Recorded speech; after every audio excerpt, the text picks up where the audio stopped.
Hello बच्चों, कैसे हैं सब लोग। कैसे चल रही सबकी पढ़ाई। ये आज का हमारा वीडियो का टॉपिक रहेगा एक समान चुंबकीय क्षेत्र में धारावाही चालक पर बल। ये एक छोटा सा टॉपिक है। छोटा सा टॉपिक ऐसा है कि यदि किसी एक समान चुंबकीय क्षेत्र में किसी धारावाही चालक को रख दिया जाए तो उस पर बल कार्य करता है। जैसे हमने देखा हुआ है कि एक समान चुंबकीय क्षेत्र में कोई आवेशित कण गति करता है तो उस पर लॉरेंज बल कार्य करता है, जिसका फार्मूला हमने निकाला हुआ है। दूसरा टॉपिक रहेगा यहाँ पर दो समांतर धारावाही चालकों के मध्य बल। मतलब दो समांतर तार है, एक दूसरे से कुछ दूरी पर रखे गए हैं, दोनों में धारा बह रही है, तो वो एक दूसरे पर बल आरोपित करते हैं। इसकी गणना भी हम करेंगे। तो ये दो टॉपिक हैं। वीडियो को अंत तक देखें, आपको पूरा समझ में आएगा। और आपने इस चैनल को सब्सक्राइब नहीं किया तो जरूर करना, लाइक शेयर कमेंट अवश्य करना। चलिए देखते हैं, ठीक है। तो यहाँ पर क्या है, चैप्टर नंबर 4 का ही है, एक समान चुंबकीय क्षेत्र में धारावाही चालक पर बल। ये हमने एक समान चुंबकीय क्षेत्र यहाँ पर क्या लिया हुआ है, बी है ना। एक समान चुंबकीय क्षेत्र में चुंबकीय बल रेखा एक दूसरे के समांतर होती हैं, समदूरस्थ होती हैं, ठीक है। तो ये इसकी दिशा इस तरफ, और ये धारावाही चालक है ना, धारावाही चालक है जिसमें धारा I प्रवाहित हो रही है और इसकी लंबाई यहाँ पर चुंबकीय क्षेत्र में कितने मान लो L है, ठीक है। और ये चुंबकीय क्षेत्र के साथ कितना कोण बनाते हुए, थीटा कोण बनाते हुए रखा गया है या थीटा कोण बनाते हुए स्थिर है। तो धारावाही चालक पर जो बल F होता है ना, इस चालक पर बल F लगेगा फ्लेमिंग के लेफ्ट हैंड रूल से, है ना। जो बल लगेगा वो फ्लेमिंग के बाएं हाथ का नियम होता है, उस दिशा में होगा, ठीक है। फ्लेमिंग के बाएं हाथ के नियम, जिस तरफ जाएगा अंगूठा उस दिशा में वो बल कार्य करेगा। तो जो बल F है, किस पर कितना बल लगेगा, उस बल का मान है वो धारा के अनुक्रमणोपाती। इसका मतलब है इस चालक तार में जितनी धारा बहेगी बल का मान उतना ही अधिक होगा। दूसरा यहाँ पर है चालक की लंबाई। चालक की लंबाई उस चुंबकीय क्षेत्र में कितनी आ रही है उसके अनुक्रमणोपाती, मतलब A प्रोपोर्शनल टू L, ठीक है। और तीसरा यहाँ पर चुंबकीय क्षेत्र की तीव्रता कितनी है उसके अनुक्रमणोपाती, है ना। A proportional to I, A proportional to L, A proportional to B। और लास्ट यहाँ पर चुंबकीय क्षेत्र और चालक की लंबाई के बीच जो कोण बनता है, ठीक है, L और B के बीच जो कोण बनता है उसके ज्या, मतलब क्या हो जाएगा ये साइन थीटा। तो F प्रोपोर्शनल साइन थीटा। तो ये चार मेन फैक्टर हैं जिस पर वो डिपेंड करता है। इन चारों को एक साथ मिलाकर हम लिखते हैं तो F proportional to I L B क्या हो जाएगा साइन थीटा। और आप सभी जानते हैं कि जब भी प्रोपोर्शनल साइन हटाते हैं तो एक कांस्टेंट के लेते हैं, है ना। के क्या है, एक नियतांक है। तो यहाँ पर इस प्रकार इनका चयन किया गया रहता है कि कांस्टेंट के का मान क्या हो जाता है 1। मतलब मापन या मात्रक की जो पद्धतियां हैं वो इस प्रकार ली जाती है कि कांस्टेंट के का मान 1 हो जाता है। तो उस केस में यहाँ पर F बराबर क्या बचता है I L B sine theta, ठीक है। L B साइन थीटा को क्या लिख सकते हैं, I L क्रॉस B, ठीक है। F सदिश राशि होती है, बल सदिश राशि होती है, तो इसको इस प्रकार लिख सकते हैं कि F equal to I L cross B, सदिश गुणन, है ना। L B साइन थीटा को L क्रॉस B लिखते हैं तो उसके आधार पर ये फार्मूला का शॉर्ट रूप, ठीक है। तो ये हमारा फार्मूला होगा F equal to I L B sine theta, है ना। जो चुंबकीय क्षेत्र में कोई धारावाही चालक यदि गति करता है तो उस पर इतना बल कार्य करता है। और इसी में 2-3 कंडीशन लिख सकते हैं, जैसे case first theta equal to 0, है ना। केस फर्स्ट यदि हम लेते हैं theta equal to 0, theta equal to 0 का मतलब है ये जो चालक तार है वो अभी ऐसे है, वो कैसे हो जाएगा ऐसे, ऐसे मतलब L और B एक दूसरे के कैसे हो जाएगा समांतर। L और B एक दूसरे के समांतर होगा तो थीटा का मान क्या हो जाएगा 0, साइन 0 क्या हो जाएगा 0। तो उस केस में F इक्वल टू क्या हो जाएगा 0, मतलब उस पर कोई बल कार्य नहीं करेगा। यदि ये जो चालक तार ऐसे दिख रहा है, ये मान लो ऐसे हो जाता है, ठीक है, इस दिशा में धारा बहती है, तो इस पर F का मान क्या होगा 0, कोई लॉरेंट बल कार्य नहीं करेगा। यदि चालक तार है या धारावाही चालक है वो चुंबकीय क्षेत्र के समांतर है तो उस पर कोई बल कार्य नहीं करेगा, ठीक है। सेकंड केस, थीटा बराबर 90 डिग्री, तो साइन 90 का वैल्यू क्या होता है 1। सीधा यहाँ पर जो L और B है वो क्या है, परस्पर एक दूसरे के लंबवत, ठीक है। थीटा इक्वल टू यहाँ पर 90 डिग्री, साइन 90 का वैल्यू क्या हो जाता है 1। तो इस केस में है ना, इस केस में यहाँ पर L और B एक दूसरे के लंबवत होगा, मतलब B जैसे इधर है तो L कैसे होगा ऐसे, ठीक है, मतलब इस प्रकार से स्थिति। ये मान लो B का डायरेक्शन है तो L मान लो ऐसे होगा, तो ये 90 डिग्री बनेगा, ठीक है।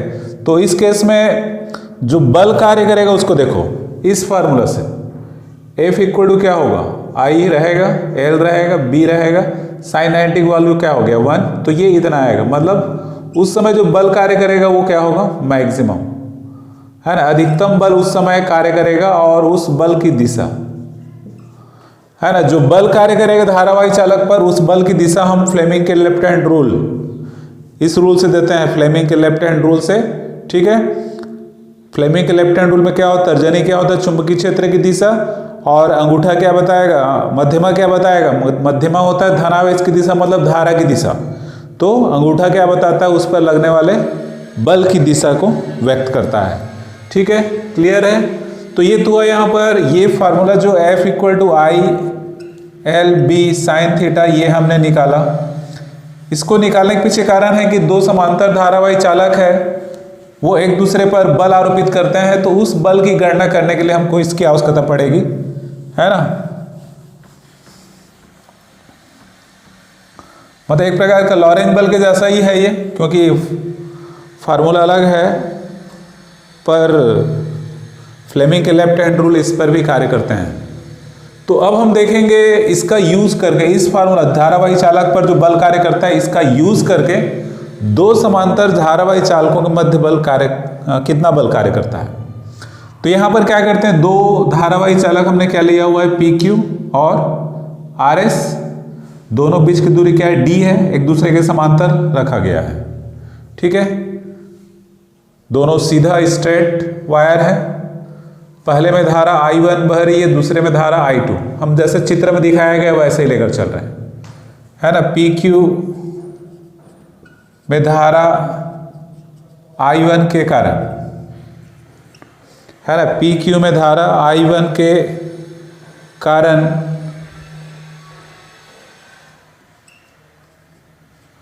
D दूरी पर चुंबकीय क्षेत्र की तीव्रता B1, है ना। B1 और B2 हम लेकर चलेंगे, ये होता है mu 0 I1 upon 2 pi D। ये डायरेक्ट फार्मूला से, डायरेक्ट किसका फार्मूला ये वाला, ये किताब में आपके पीछे मिलेगा। लंबे है ना सीधे धारावाही चालक का चुंबकीय क्षेत्र, इससे D दूरी पर यहाँ पर चुंबकीय क्षेत्र इतना निकालते थे B, ये ऐसा वाला डायग्राम बनता है ना, इस प्रकार का डायग्राम अल्पांश लेके ये ऐसा वाला, तो वहीं से आता है। तो ये B1 इक्वल टू कितना म्यू 0 I1, है ना, इसमें धारा I1 है इसलिए, और D दूरी पर मतलब इस तरफ कहें या इस तरफ कहें, है ना। B1 equal to mu 0 I1 upon 2 pi D, ठीक है। इसकी दिशा की बात करें, मान लो इससे यहाँ पर बात करें, यहाँ इस पॉइंट पर, ठीक है, किस तरफ होगा, तो इसकी दिशा यहाँ पर किस तरफ होगी, सिंपल, इसके लिए दाएं हाथ का हथेली का नियम नंबर 1 लगता है कि धारा इधर अंगूठा की दिशा में है, तो इस तरफ कोई पॉइंट जैसे हम लेते हैं उस पर चुंबकीय क्षेत्र, तो हथेली किधर जा रहा है पीछे, तो यहाँ पर ऐसे हो जाएगा, ठीक है। ये सबसे शुरू में है, ये चैप्टर के शुरुआत में है ये, तो इस चुंबकीय क्षेत्र की दिशा किधर होगी, पीछे की तरफ, ठीक है। जो B1 है वो किधर हुआ, पीछे, मतलब चालक पी क्यू में धारा I1 के कारण जो चालक RS है इस पर जो चुंबकीय क्षेत्र कार्य करता है वो पीछे की तरफ है। ठीक है, तो इस चुंबकीय क्षेत्र, अब ये जो चालक RS है वो एक समान चुंबकीय क्षेत्र में है, ये धारावाही चालक है, तो चुंबकीय क्षेत्र भी है, धारावाही चालक भी है, तो उस पर बल कार्य करेगा इस फार्मूला से। धारावाही चालक RS पर बल। ठीक है, धारावाही चालक RS पर बल, तो बल का फार्मूला सिंपल F1 F2 न लेकर हम सीधा F बस ले सकते हैं इस फार्मूले से, I/L/B sin थीटा, ये फार्मूला है। I के बदले क्या होगा I2, क्योंकि ये बल किस पर लग रहा है, दूसरे पर लग रहा है, उसमें धारा कितनी बह रही है I2। लंबाई L हम दोनों की समान लेकर चलते हैं। B यहाँ पर किसका होगा, पहले वाले का। ठीक है, यहाँ पर जो चुंबकीय क्षेत्र है किसका है, B1 का। अब थीटा का मान हमको देखना है कितना होगा। थीटा क्या होता है, थीटा क्या होता है ना, थीटा का मान यहाँ पर हमको चेक करना है कि क्या होगा। थीटा यहाँ पर 90 होगा। कैसे 90 होगा, थीटा L और B के बीच का कोण होता है, L किधर है, ऊपर की तरफ, ऐसे नीचे से ऊपर की तरफ। ठीक है, और B1 किधर है, पीछे है ना, ये इस प्रकार से स्थिति हो रही है, ऐसे एक ऊपर है और एक पीछे। देखना है ये पीछे हो गया। ठीक है, तर्जनी क्या बताता है, चुंबकीय क्षेत्र को, ये क्या बताता है, धारा को। धारा मतलब धनावेश की दिशा, तो ये ऐसे रखना पड़ेगा हमको, यहाँ पर ऐसे। इनके बीच का एंगल क्या हुआ, 90। ठीक है, तो साइन 90 क्या हो जाएगा, 1 F = I2L/B1 sin 90। ठीक है, बहुत सिंपल। साइन 90 क्या होता है आप जानते हैं, F = L/B1 sin 91। इसमें वैल्यू पुट कर देते हैं किसका, B1 का, तो μ0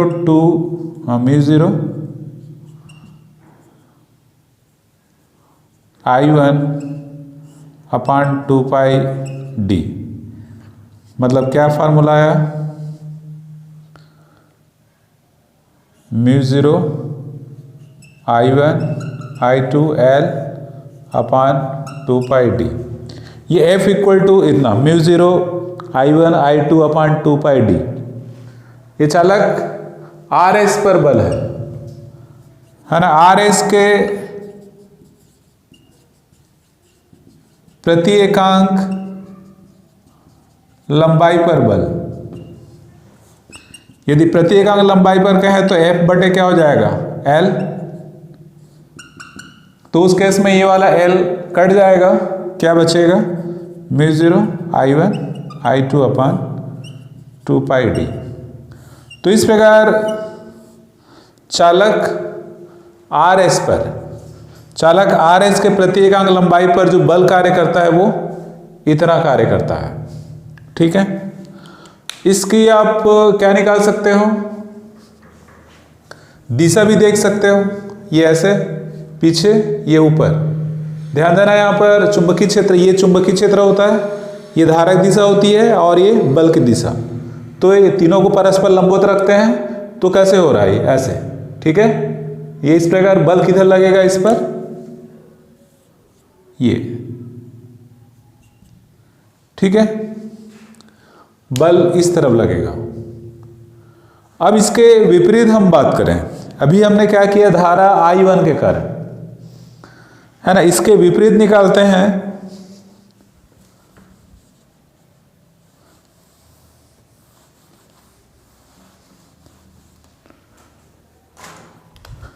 इसके विपरीत RS के धारा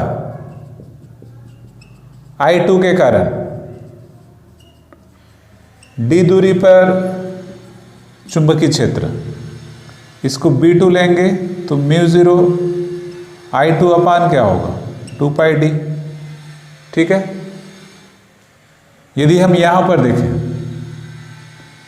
इससे है ना डी दूरी पर इधर भी होगा सब। तो जैसे ये मान लो ऐसा रखा हुआ है तो इधर डी दूरी पर इधर इधर इधर कहीं पर भी ले, पर हम इस चालक पर कितना बल लगेगा इसको देखेंगे।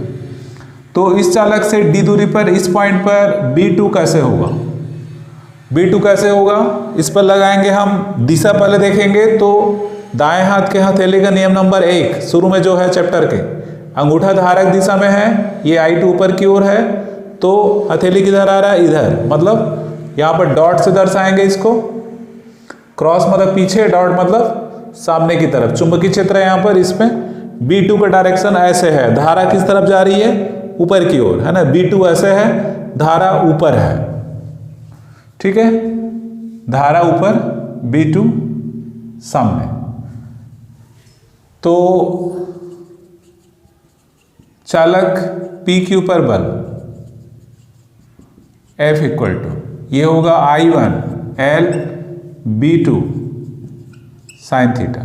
ये यहाँ पर ये चेंज हो जाएगा, ये I1 ये B2, I1 तो I1 L B2 का मान μ0 I2/2πd, और थीटा का मान, थीटा कैसे होगा, ये ऐसे है और ये ऐसे है, थीटा यहाँ पर क्या होगा 90, साइन 90 क्या हो जाएगा 1, ठीक है।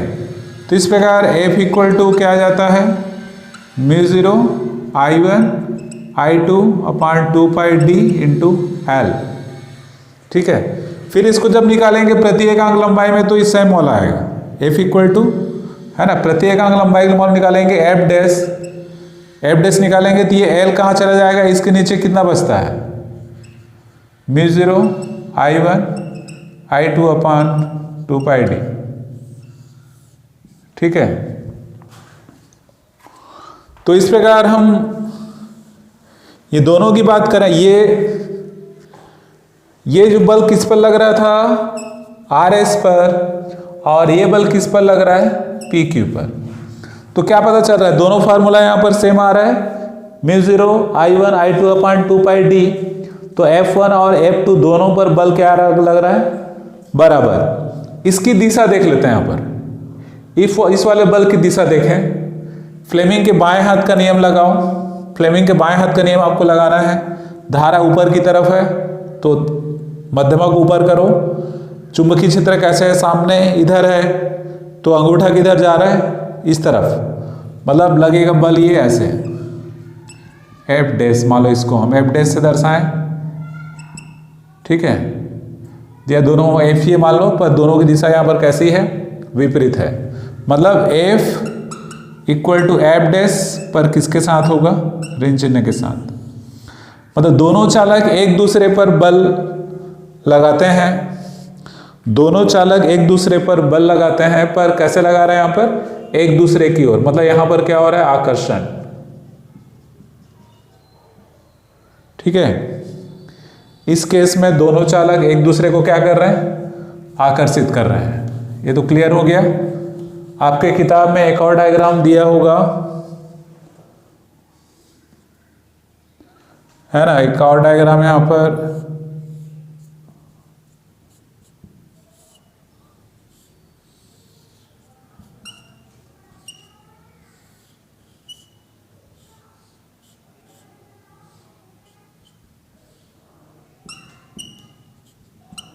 ये RS,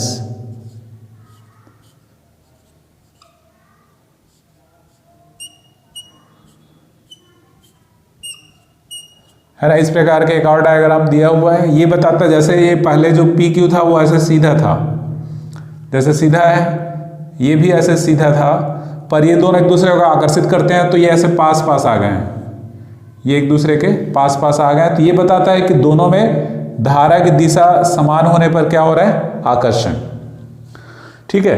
अब यदि धारा की दिशा की विपरीत होती तो क्या होता है, इसको थोड़ा देख लेते हैं। दोनों चालक में धारा की दिशा को विपरीत कर दें तो क्या होगा, इसको भी थोड़ा चेक कर लेते हैं। ये PQ और ये RS, इसमें धारा मान लो ऊपर की ओर है, इसमें धारा मान लो है नीचे, ठीक है। तो इसका चुंबकीय क्षेत्र यहां पर कैसे होगा, पीछे की ओर, पहले जैसे, क्योंकि इसमें धारा तो वैसा ही है, तो इसका चुंबकीय क्षेत्र पीछे हुआ। ठीक है, अब यहां पर केवल बल की बात करें, दिशा बस को देख रहे हैं यहां पर, ये ऐसे तर्जनी चुंबकीय क्षेत्र पीछे की तरफ, धारा किधर हो गया, अब नीचे हो गया, बल किधर लग रहा है, अब इस तरफ। ठीक है, ये बिल्कुल क्लियर है। बल, ये अंगूठा बल को बता रहा है, ये B1 को बता रहा है, और ये धारा नीचे को, मतलब इसके कारण जो चुंबकीय क्षेत्र है उसके प्रभाव से बल इधर लगेगा। ठीक है, क्लियर है। अब इस धारा के कारण यहां पर चुंबकीय क्षेत्र कैसे होगा? अब धारा इसमें नीचे हो गया, हथेली किधर चला गया, हथेली का डायरेक्शन किधर हो गया, पीछे। ठीक है, तो ये भी पीछे हो गया B2। अब फिर से फ्लेमिंग के बाएं हाथ का नियम लगाएंगे यहां पर, तो फ्लेमिंग के बाएं हाथ का नियम लगाएंगे तो ये पीछे होगा, धारा ऊपर, ये देखो। ठीक है, ये ऐसे होगा, धारा ऊपर की ओर है यहां पर, तो ऐसे लगाना पड़ेगा। तो ये क्या हो रहा है यहां पर, ऐसे, बिल्कुल क्लियर। फ्लेमिंग के बाएं हाथ का नियम आपको क्लियर आना चाहिए, है ना। फ्लेमिंग के बाएं हाथ का नियम आपको क्लियर आना चाहिए, तो आपको बहुत आसानी जाएगी, इजी। ठीक है, तो इस केस में दोनों बीच क्या हो रहा है यहां पर, प्रतिकर्षण। तो क्या कंक्लूजन यहां पर निकल कर आता है, यदि दोनों चालक में धारा समान है तो एक दूसरे को आकर्षित करेंगे, धारा विपरीत है तो एक दूसरे को क्या करेंगे, प्रतिकर्षित करेंगे, है ना। इसी डायग्राम में थोड़ा सा अंतर क्या हो गया, है ना, ये ऐसे हो जाता है और ये ऐसे। यदि धारक दिशा को बदल दिया, इसको प्लस कर दें, इसको माइनस कर, इसमें ऐसे बार है, इसमें ऐसे बार है, तो ये ऐसे हो जाता है, नीचे की तरफ चला जाता है। ठीक है, तो इस प्रकार ये एक दूसरे को प्रतिकर्षित कर रहे हैं, ये शो हो रहा है इस वाले केस के लिए। तो क्या चीज क्लियर रखना, दो चालक जो एक दूसरे के समांतर रखा हुआ है उनमें धारक दिशा समान है तो वो एक दूसरे को आकर्षित करेंगे, और धारक दिशा विपरीत है तो एक दूसरे को क्या करेंगे, प्रतिकर्षित करेंगे। इसी से रिलेटेड एक प्रायोगिक, है ना, एक एक्सपेरिमेंट है।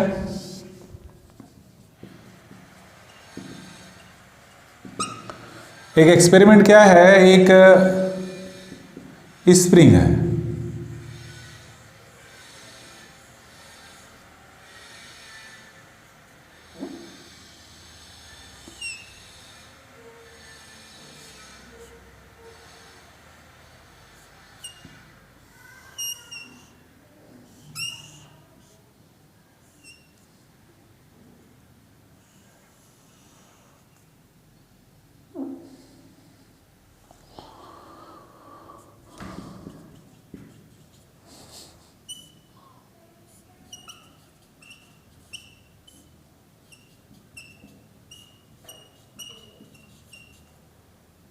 ठीक है, मतलब इस प्रकार का एक एक्सपेरिमेंट है। ये एक स्प्रिंग है, स्प्रिंग के एक सिरे को लटका दिया गया है किसी दृढ़ आधार से, और इसका दूसरा सिरा है एक पारा, एक बर्तन जिसमें क्या भरी हुई है, पारा, है ना। दूसरा सिरा उस पारे के तल को केवल टच कर रहा है, केवल टच, डूबा नहीं, ध्यान रखना। और इस तरफ एक विद्युत परिपथ है जिसमें एक सेल और एक कुंजी लगाई गई है, और उसका दूसरा तीरथ सिरा वो पारे में डूबा हुआ है। ठीक है, ये तो खैर डूबा हुआ है पर ये केवल टच कर रहा है, ये ध्यान रखना। तो अब क्या होगा, अब जैसे इस कुंजी को दबाते हैं तो इस परिपथ में क्या बहती, धारा।